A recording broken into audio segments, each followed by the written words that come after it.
இந்த இஸ்ரவேல் மக்கள் பாபிலோன்ல இருந்து கிளம்பினது ரொம்ப ஒரு நல்ல விஷயம், அற்புதமான ஒரு விஷயம். விட்ட விஷயங்கள் ரொம்ப நல்லதுதான், அதுதான் ஆரம்பம்.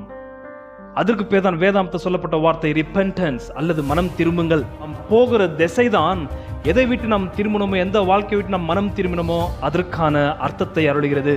தேவன் பேசும் பொழுது நாம் ரொம்ப ஜாக்கிரதையாக கவனிக்க வேண்டும். சபையிலே கர்த்தர் பேசுற கர்த்தருடைய ஜீவ வார்த்தையின் துவனி மாத்திரம் தேவையில்லை என்று நீங்கள் நான் எப்போ நினைக்கிறோமோ நியாய தீர்ப்பின் நாட்கள் தொடங்கும் என்பதற்கான அர்த்தம் அது. நல்ல வேலை இல்லாத, நல்ல சம்பாத்தியம் இல்லாத, ஜனங்களால மதிக்கப்படாத ஒரு காலகட்டத்தில் இருக்கும் போது கர்த்தர் என் கூட இருக்கிறாரா இல்லையா என்பதனை கேள்வி உங்களுக்கு எனக்கு எழும்பும். நீங்கள் நானும் எவ்வளோ ஒரு மோசமான கட்டத்தில் இருந்தாலும் தேவன் உங்களோடு கூட இருக்கிறார் என்பதை புரிந்து கொள்ளுங்கள். அப்ப ஏன் நான் எப்படி இருக்கிறேன்? கர்த்தர் தம்மை மகிமைப்படுத்தும் காலம் வரும் பொழுது நம்முடைய வாழ்க்கையும் வெளிச்சம் உள்ளதாய் மாறும். We want the gift desperately but we don't want the gift giver. கர்த்தரோட மலையை